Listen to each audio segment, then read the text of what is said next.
Quite the crowd here. Brad Parscale, thanks for being here.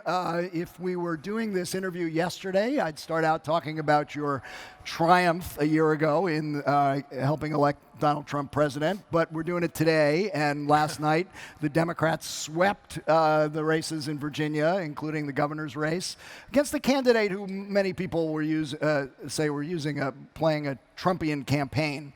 Was this a repudiation of the candidate you helped elect? No, I don't believe so. I don't think the Virginia race, he really actually did embrace Trump. I think that you saw that down in Georgia. I saw you that in other races where people actually embraced Trump. It was more of an addition to, instead of a subtraction of, that you saw in Virginia. And I think he made a mistake to not probably embrace Trump more.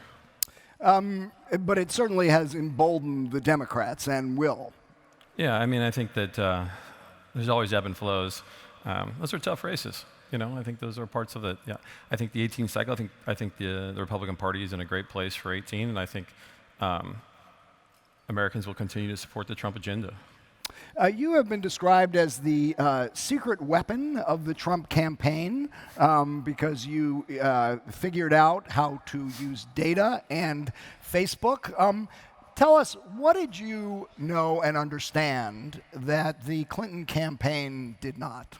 I don't know if it was about something I didn't understand. I think that that they didn't understand. That they didn't understand. Yeah, I think I had come from a consumer world for a long time, and America was moving. Eyeballs were moving to social media in huge numbers, into your mobile phones and your devices. And when Donald Trump asked me to work on the campaign, I also knew I had a great piece of product that would resonate with Americans. It was the right mix. When anybody's in marketing and advertising, it's a lot easier to sell an iPod than it is a Zoom. You want a great product. You want things that resonate. People, will make them dance. But you've said you won the election on Facebook. Explain. Well, what I mean I won on Facebook is we needed to raise a lot of money. And when Donald Trump became the candidate, we didn't have any money. I mean, other than Mr. Trump's money, and I don't think he wanted to write all that check himself. He probably would have, but he didn't want to.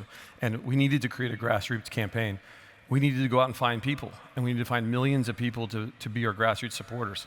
And Facebook allowed us to do that in alarming numbers very fast. And we could able to get across the country at a cost. We were able to drive our CPM, KPI, whatever you want to call it, our main indicators, so low that we were able to get to so many people and to drive in those numbers. Those people then end up becoming the engine which raised the $280 million that we mainly spent in advertising. Without that, we wouldn't have had the ad budget to even compete with Hillary. And you had Facebook employees in your office helping to craft ads, which surprised a lot of people. They weren't crafting ads. What were they doing? They were there to help us support their platform. So look, if you go spend $300 million, mainly a couple $100 million in social media, or 100 million social media, 100 million on TV. A lot of people show up at your office wanting to help you spend that money on their platforms. So Facebook would rather have me spend that 100 million on their platform. Twitter would rather have me spend it there. Snapchat, Google, they were all wanting to have that money. So teaching us and educating us how to use that platform as best as possible was a good thing to do. What did they teach you? I mean, we have a lot of staff. They might say, hey, here's a better way to onboard audiences. Here's ways the platform could be useful. Here are things we've learned and experiences from other companies. Here are ideas and concepts of how to use the platform better. They have lots of different products. They're a very big company. And for any person, this is the biggest difference, I think, between myself and the Clinton campaign. I didn't sit there and go, I know everything about Facebook. Don't help me learn anything more about it. Let me just do it my way. I did the opposite, and I said, please educate me everything that you possibly can, and my staff. Because who would know Facebook better than Facebook? You were crafting and micro-targeting ads to specific audiences. And I think you said something like you would do 50 to 60,000 ads a day, which seems like a phenomenal number.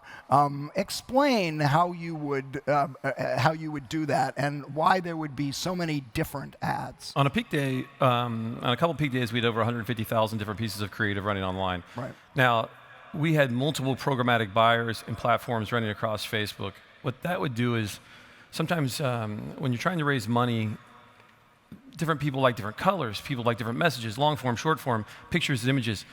you take that and you put those across each other and you automate the construction of the ads, your math goes up really fast. We also wanted to see what people would resonate with. The machine learning would auto remove those underperforming ads, and that's what would drive those kind of ability for us for the first time in history to really generate more than $1 in donation with less than $1 spent on the ad, and to that end up providing that surge of revenue that was coming into the campaign that allowed us to compete in the general election. I think you've said that the best performing ads you did were about infrastructure, rebuilding roads, bridges, highways, that really resonated with rural voters, correct? There were certain portions of the country where infrastructure was a place that was a not seen little element. When you start getting into data, and you do that much research and pulling and you start to build up universes and seeing what's out there in the electorate happening, data lets you point that direction, and that lets you find things within Mr. Trump's agenda that lets you do that. Okay, so here we are a year later, and there has been no infrastructure plan introduced by President Trump in Congress. There's been no action on that whatsoever. So you told voters, vote for Donald Trump, and he's going to repair your roads and bridges. And here we are, and he's done none of that. Did you con the voters that you were targeting? No, I mean, he's got 3 years left to still fix infrastructure. Yeah, but here we are a year later, and there has been no movement on that. Yeah, I think he has a lot of time still. He's trying to get, working on tax reform right now, and American people want more money in their pocket, and that's what he's working on. Does it disappoint you that he hasn't done more? No, I think he's done a ton. I think he's done more than any president we've had in a long time. What's he done on infrastructure? I think he has a long time to do that. He has time to do that. Right now, he's focusing on tax reform, and I think that it is a thing to put middle-class Americans more money in their pocket, and that's what they want. Are you disappointed at all that here we are a year later, no health care, no infrastructure, no major piece of legislation has passed by the candidate you helped elect? Now, I'm disappointed that there are certain Republicans in the Senate that held back health care, and I think Mr. Trump still wants to see more affordable health care. He wants to see better health care for our country, and I think he's going to continue to focus on that. But I think that it might take the midterms to make changes for that to happen. I'm excited for tax reform. I think it was one of the biggest agenda items we had, and the biggest thing we pushed on, and I think he'll get it done by the end of the year.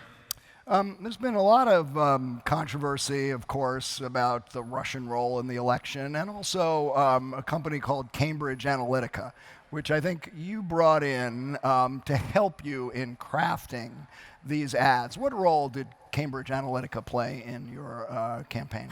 Yeah, Cambridge did not play a role in crafting ads.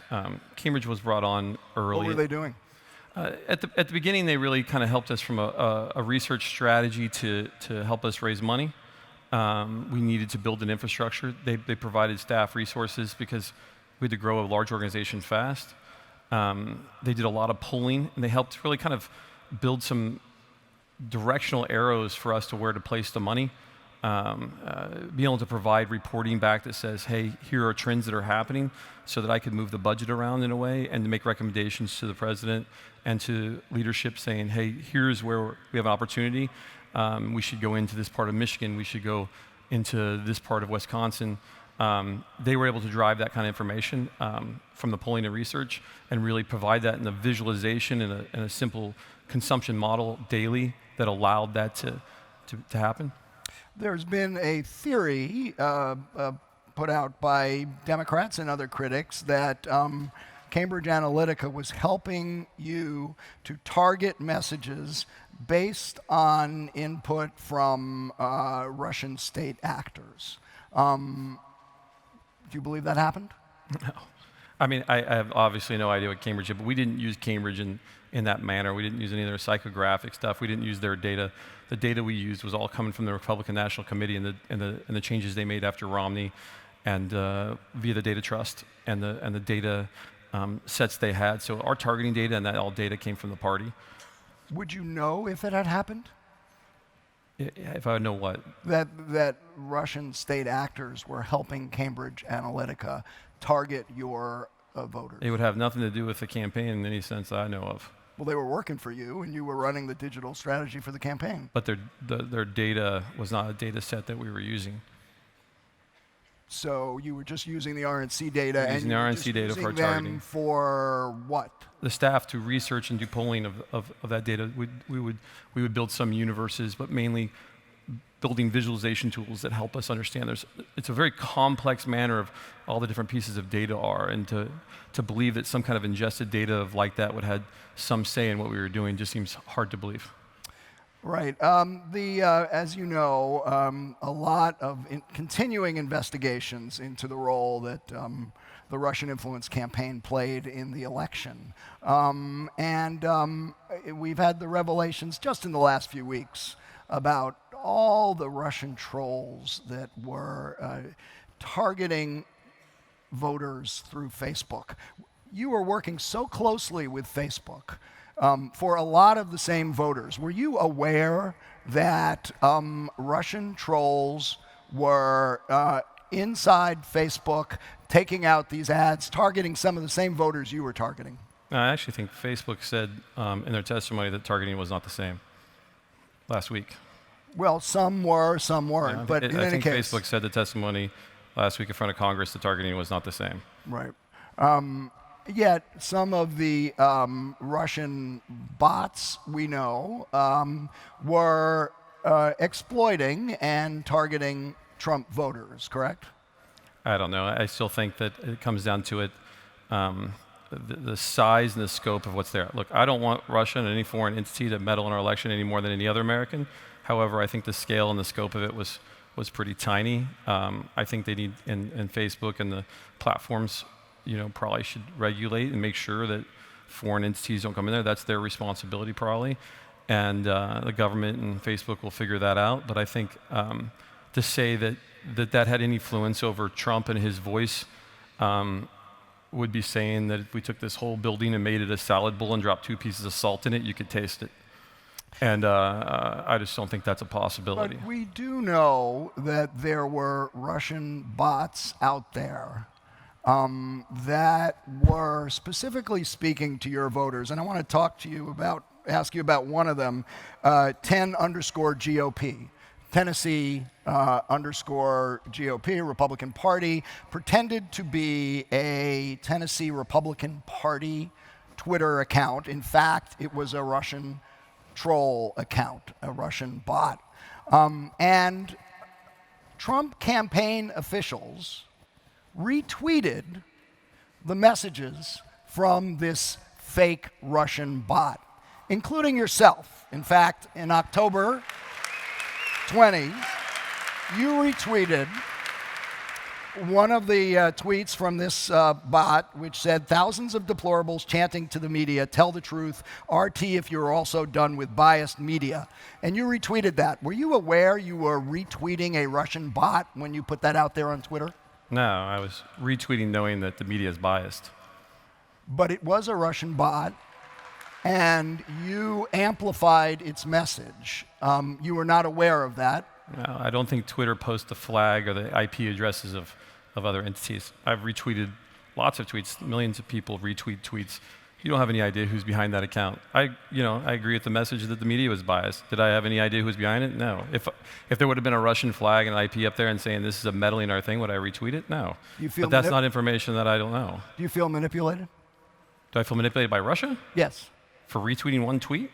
Well, you and other Trump campaign officials retweeted multiple tweets from this particular Russian bot. Yeah, I mean, I think it's Twitter. I mean, I think Twitter went to Russia and tried to sell 15% of our entire messaging to them for millions of dollars. Yeah. And Jack Dorsey wanted Russia's money. I didn't take Russia's money. I retweeted a tweet which says the media is biased, which I truly believe it is. But at least in this case, and in the other tweets that Trump campaign officials, including Kellyanne Conway, Michael Flynn, Donald Trump Jr. retweeted, your message was completely consistent with the Russian message that was being sent to voters in the election.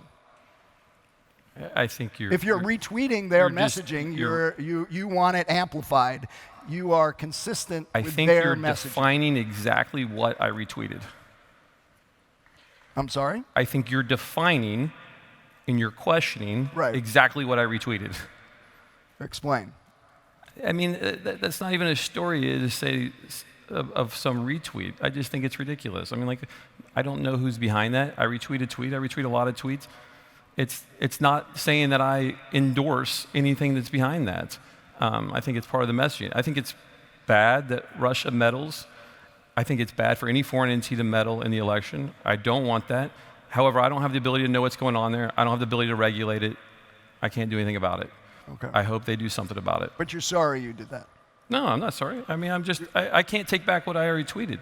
I mean, yeah, it's unfortunate they were poor. I'm not saying that the message in there I'm upset about.